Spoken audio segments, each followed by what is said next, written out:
नमस्कार, जोहार। अभी मैं गौरव जी के पास आया हुआ हूँ। यहाँ पर थोड़ा-सा जानकारी लेने के लिए गौरव जी से आए हुए हैं, क्योंकि ये भी पढ़ाई-लिखाई पर ध्यान देते थे और एक पर्ची मेरे पास आया हुआ है, जिस पर रवि चौधरी जी मेयर प्रत्याशी में नगर निगम धनबाद से खड़े हुए हैं। तो जानना चाहते हैं हम कि आखिर ये के पॉलिटेक्निक का संस्थापक हैं और आज राजनीति में आए हुए हैं। और गौरव जी को भी हम कभी राजनीति में नहीं देखे थे, लेकिन आज फर्स्ट टाइम रवि चौधरी जी के नॉमिनेशन में साथ में देखे। मेयर प्रत्याशी में तो बहुत सारे लोग खड़े हुए हैं, बड़े बड़े दिग्गज, बहुत बड़े बड़े नेता खड़े हुए हैं। तो आखिर क्या ऐसा कारण है जिस पर रवि चौधरी जी राजनीति पर आए शिक्षाविद होने के चलते? क्या ऐसा कुछ मुख्य उद्देश्य तो होगा गौरव जी, अब बताइए। हाँ, बिल्कुल उद्देश्य है क्योंकि रवि चौधरी सर जिनको आज पूरा धनबाद, पूरा झारखंड या बिहार कहिए यूँ जानते हैं। लेकिन अगर इनकी बातें करूँ तो ये रवि चौधरी सर को लोग आज जानते हैं। लेकिन जब ये धनबाद में आए थे तो एक मामूली सा इंसान थे और किराए के घर में रहते थे और वहाँ से इनकी जर्नी शुरू हुई थी। लेकिन आज इन्होंने जॉब करते हुए इन्होंने केके की शुरुआत करी और आज केके पूरे धनबाद और पूरे झारखंड में एक ब्रांड बन गया है। तो ये इस शहर इनको बहुत कुछ दिया। इन्होंने इस शहर से अपनी पहचान बनाई और आज अपना एक ब्रांड इन्होंने स्थापन किया।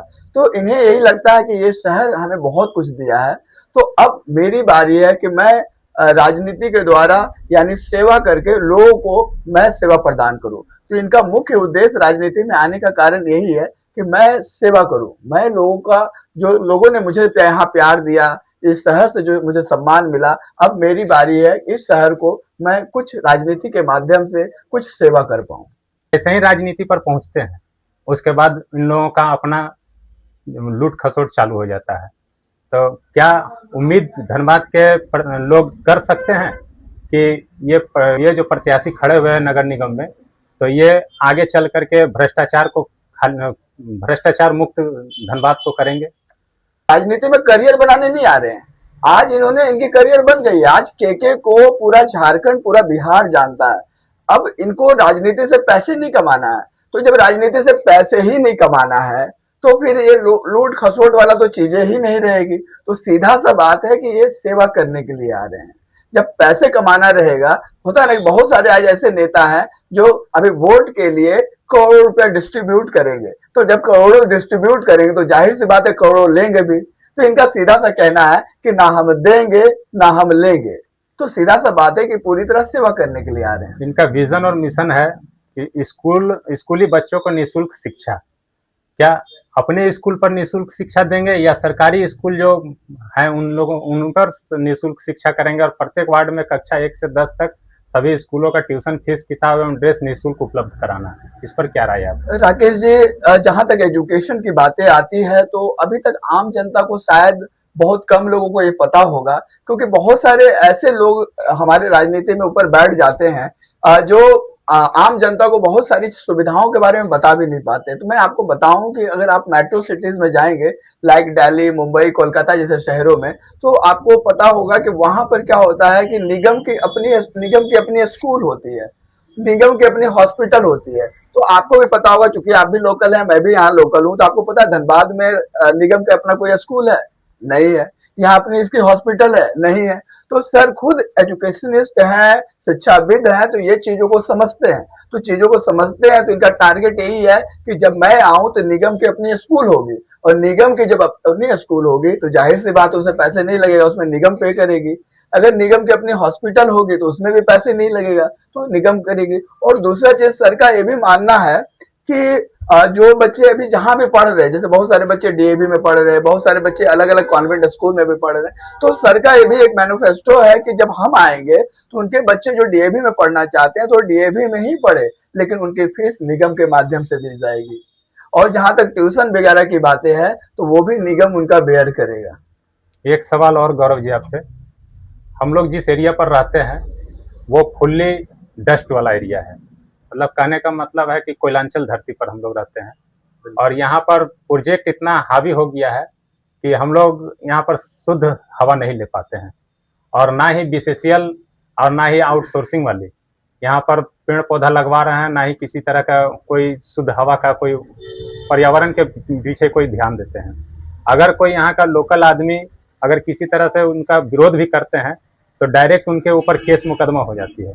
तो क्या ये निगम निगम में अगर ये जीतते हैं मेयर प्रत्याशी में रवि चौधरी जी, तो क्या आने वाले समय में क्या ये शुद्ध हवा हम लोग ले सकते हैं? ये हमारा अंतिम सवाल आपसे है। बिल्कुल राकेश जी, देखिए क्या है कि ये जो जो छोटी छोटी चीजें आपने बताया ना कि जैसे जल, बिजली की समस्या, पानी की समस्या, या जो अभी डस्ट की समस्या आ रही है ना, तो ये बेसिक सुविधा है हमारा। इसके लिए हमें फाइट नहीं करना चाहिए, ये चीजें तो हमारा हक है, हमें मिलना चाहिए। और ये चीजें मतलब इसके लिए अगर इसी के लिए हम फंसे रहेंगे तो हमारे बच्चे जिंदगी में अच्छा कहाँ से करेंगे। लेकिन प्रॉब्लम यहाँ पर क्या हो गया है कि अभी जो आउटसोर्सिंग कंपनियां आ गई है, तो कुछ लोग जो है आउटसोर्सिंग से पैसे कमाने के चक्कर में वो मूलभूत सुविधाओं पर ध्यान ही नहीं दे रहे, बस उन्हें लग रहा है कि हमें पैसा है। जबकि स्थिति ये है कि उनके बच्चे भी तो इसी परवरिश में हो रहे हैं, उनके घर वाले तो भी इसी धुन में निकल रहे हैं, तो वो ध्यान ही नहीं जा रहा, उनका मेन पूरा फोकस हो गया इसलिए हम पैसे कमाएं। तो ये बेसिक सुविधा है। और जाहिर सी बात है कि जब सर आएंगे तो निगम निगम में जो मेयर का जो पोस्ट होता है वो 55 वार्ड को हैंडल करते हैं।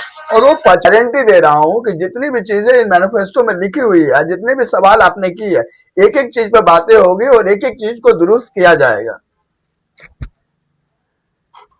तो क्या नगर निगम के चुनाव में इस बार जनता, धनबाद की जनता एक बार चांस दे सकते हैं? कैसा उम्मीद है आपका? बिल्कुल चांस देगी। देखिए क्या है कि अगर जब मैं इनकी बातें करूं तो अगर आज के डेट में पूरे धनबाद में कोई ऐसा मोहल्ला नहीं है जहां पर केके का स्टूडेंट नहीं है। तो ये सेवा करके आए हैं, ये राजनीतिक में आके सेवा नहीं करेंगे, सेवा तो पहले से ही कर रहे हैं।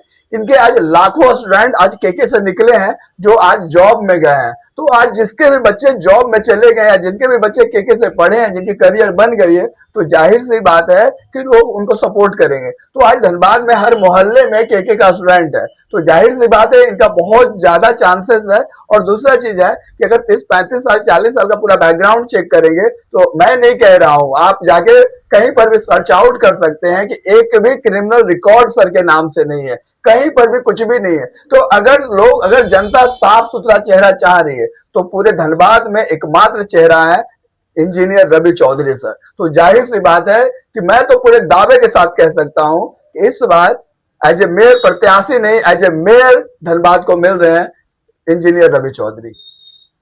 बहुत बहुत धन्यवाद आपका। लेकिन यहाँ तो बात ये भी आ जाती है कि जितने भी मेयर प्रत्याशी में खड़े हुए हैं वो लोग बहुत दिग्गज और बहुत पहले से राजनीति में पिले हुए हैं। वोट बैंक को कैसे करना है, क्या अपने तरफ कैसे मूवमेंट करना है, उन लोगों के पास पैसा है, उन लोग सभी लोगों को अपने पास रखने के लिए चाहे किसी भी तरह से करना हो, पैसा से हो, मुर्गा से हो, दारू से हो, किसी भी तरह से वो वोट बैंक को अपने तरफ मूवमेंट कर लेते हैं। क्या आपके पास है जो आप वोट बैंक को अपने तरफ कर सकते हैं, या फिर एक शिक्षाविद होने के चलते यहाँ की जनता रवि चौधरी जी को वोट करेंगे? राकेश जी, आपने सही बोला कि आज यहाँ पर बहुत बहुत बहुत ज्यादा दिग्गज लोग हैं, पैसे से संपन्न है, हर चीजें से संपन्न है, ताकतफुल सब तरीके से वो संपन्न है। लेकिन मैं बताऊं, ये चीजें एक दौर से पहले होती थी कि लोग मुर्गा पे, दारू पे और पैसे पे बढ़ जाते थे क्योंकि उनके पास एजुकेशन नहीं था। लेकिन रवि चौधरी सर एक ऐसे इंसान है जिन्होंने धनबाद में आके एजुकेशन का अलग जलाया और घर घर लोगों को शिक्षित किया। तो जब आपके पास एजुकेशन आ जाएगा ना, तो आप दारू पे, पैसे पे और आप बाहुबली पे आप जाके वोट नहीं मारेंगे, क्योंकि ये तो शिक्षा की बात है। जब आपको समझ में आने लगेगा कि नहीं मुझे किस इंसान को चुनना चाहिए, क्योंकि दारू और पैसे तो कुछ टेम्पोररी सॉल्यूशन है ना, परमानेंट तो है नहीं। तो मैं गारंटी इस चीज का भी दे सकता हूं कि जितने लोग को इन्होंने एजुकेट किया है, आज केके एक नाम नहीं, आज केके धनबाद में एक ब्रांड बन चुकी है। तो आज लोग दारू और बोतल पर वोट नहीं मारेंगे। मैं पूरी सियोरिटी के साथ आपको कह सकता हूं, इस बार धनबाद की जनता एजुकेशन को चुनेगी और रवि चौधरी सर आएंगे ही आएंगे। बहुत बहुत धन्यवाद आपका। धन्यवाद राकेश जी। अब ऐसा माहौल बन चुका है कि रवि चौधरी जी को लाना जरूरी है, क्योंकि यहाँ की जनता बहुत पहले से भी देख चुके हैं, यहाँ के मेयर को भी देख चुके हैं, पहले के मेयर को भी देख चुके हैं, यहाँ के नेताओं को भी देख चुके हैं। सिर्फ गुंडागर्दी है और कुछ नहीं है। यहाँ पर जितना भी आउटसोर्सिंग चल रही है वो लोग भी गुंडागर्दी करते हैं, और डस्ट उस्ट जो उड़ रहा है, हम लोग सांस लेने में दिक्कत हो रही है। पहली बार धनबाद में कोई मेयर प्रत्याशी में है जो शिक्षाविद हैं, पढ़े लिखे एजुकेटेड हैं, और हम उम्मीद करते हैं कि रवि चौधरी जी बने और बढ़िया वोट से बने, और हम लोगों का धनबाद का अच्छा तरीका से विकास हो।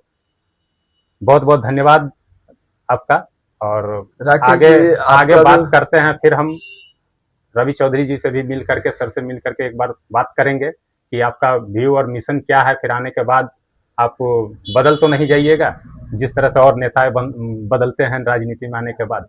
चलिए, बहुत बहुत धन्यवाद। देखते रहिए आप सच आप तक। बहुत बहुत धन्यवाद राकेश जी अपने स्टूडियो में बुलाने के लिए।